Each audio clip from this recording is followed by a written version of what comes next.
Look at that.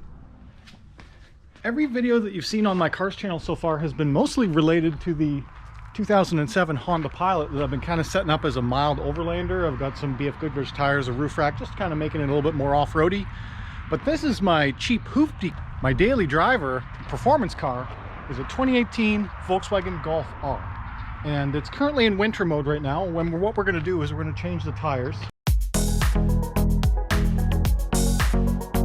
One thing I also wanted to get to service both of these vehicles and to upgrade something that's broken is that's my old jack, and it's pretty screwed. It's just a cheap little Motomaster that's I've had for many years. Its pump is starting to go. It's this system in general is just broken. So I bought a new jack, a premium Motomaster quick lift low profile high lift. It can lift 3 tons. The reason why I chose this one is it has a higher maximum lift range, 50 centimeters, and it has a minimum clearance of only 8.5 centimeters. So that's really good. It's way lower than that one. Because this one sometimes, depending on if I'm in a valley in the driveway, I can't get under it. So yeah, my driveway is kind of rutted a bit and it's just gravel. It's not the greatest to work on cars. Anyway, replacing the jack with a low profile jack. This one is the all steel one because it was a little bit cheaper and it had a higher lift range. So I went for that one, but it's heavy. It's almost 80 pounds, this thing. So we'll get that out and I'll just do a normal tire change.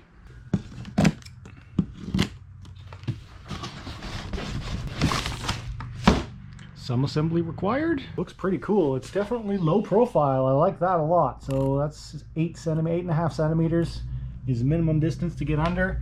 And then I just have to, you have to pull this off first.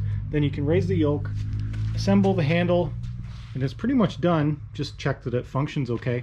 I don't think it has any physical locks on it. It's all just done through quick release through the handle twisting, as opposed to my other one. My other cheaper jack, this was only for lifting, and in order to lower it, you had to take the handle off and undo this valve. At the same time, you had to make sure to always unlock it manually. So I don't know what's safer. That one had physical locks. This one, it's all hydraulic, so we'll see how that works out long term. Getting this out was actually a bit of a chore. It was really wedged in there. When you get it packed, the yoke is horizontal and you need to get it vertical to put the arm in. So you have to get this locking block out. I had to really rip it out with pliers. It took a little bit of doing, but finally got it out. Just have to build the handle. It's really, there's no other parts to it. It's all just done through the locking mechanism. It's a square peg in here which runs a screw which then opens and closes the hydraulic valve on the jack.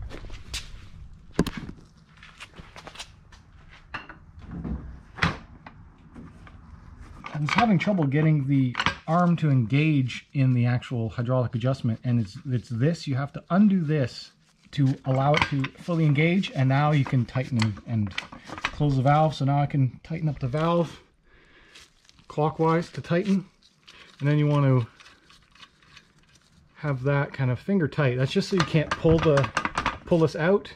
It's a bit of a safety thing. I don't know, we'll see if that ends up vibrating out over time or if I lose that, but I'm just gonna do that finger tight because when I store this, I do want to be able to take this big arm off because I normally just shove it under there and I don't want to have this big arm that could fall down on one of the cars. So we'll see how well that holds up. You know, I was wondering if I really should have went for the aluminum instead, but this one being the all steel, it's not too obnoxiously heavy. Like for all the changeovers I do, which is not very many, 3 or 4 a year, it's easy, you know, it's not that bad. You can manage it. But, it should work now. There we go. Let's see maximum height.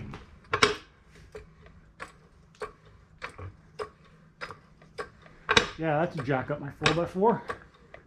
Oh, awesome. Look at that. That's great. That's like twice as high as my other jack. That is a little bit ridiculous. I would never go that high, but it's an option. And then when you want to let it down, you just let it down. I'm just twisting counterclockwise. That's down. and then tighten it back up. Awesome, quick jack. I've never had one of these before. Now, I did buy it on sale, not on sale, at $240, $220, something like that. I've wanted a better low profile jack for a long time, one that has high lift so that I can also lift the Honda, and it has a rubber pad on it, so I don't have to worry about chewing up my pinch welds for lifting, because I normally do use those, and I don't have to slip the cardboard in anymore because now it has a rubber pad. Now, let's actually change some tires. Also, this has swivel wheels. In a good garage setting on a floor like this, it's nice, it's good, it's easier to use. Definitely an upgrade over the old one. It's right there where your pinch weld is. And you just want to get your jack in the position where having the low entry point works even better. So you can see how much more clearance this low profile jack has now. Before, I had to be very particular about where I parked the car because the other one would try and hit the boards or barely fit under. This one I've got a good couple of inches of room to get under any kind of skirting package that you would want to have on a fancier car, anything like that. So that's why you want a low profile jack if you have a sports car. Then you just got to line it up with your pinch weld. Just kind of get yourself into position.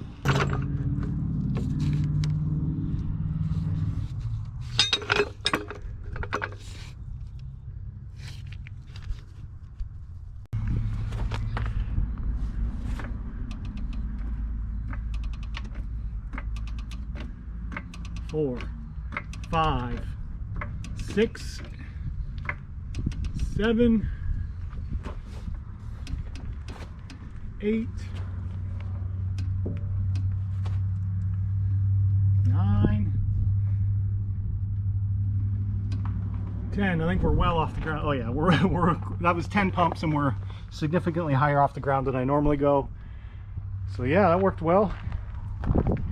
And then letting it down, you can do it just as gently by just twisting it the other way. But I kind of wish that there was a locking mechanism in it so that it can't be twisted while you're using it. Now, since that new jack doesn't have any physical locks on it, it's always, and definitely now so, a much better safety idea before you ever crawl under a car that's using a jack like that to always use a jack stand. It's important. I'll admit I don't use them when I'm just doing a quick tire swap like that because I'm not under the car. But if for some reason something happened where this handle got twisted and then the car started to drop, it would land on my brakes. So, you know, get these and use them. Just testing out this brand new jack, I just want to see how smoothly can I lower it. So just by using this, there should be nothing else I have to do. All I have to do is counterclockwise rotate it, and it should start lowering down the car.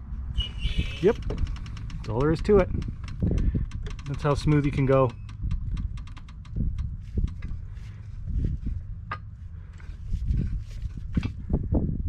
It's nice, it's smooth, it's quick, hence its name, low profile.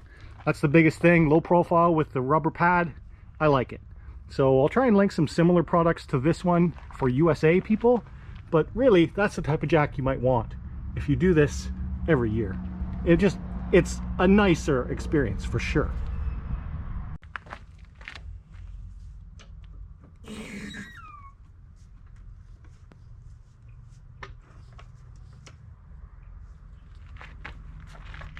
I also like that the arm can't swing back up and hit the car. But it can't do that, which is good. The Motomaster Low Profile High Lift, I liked it.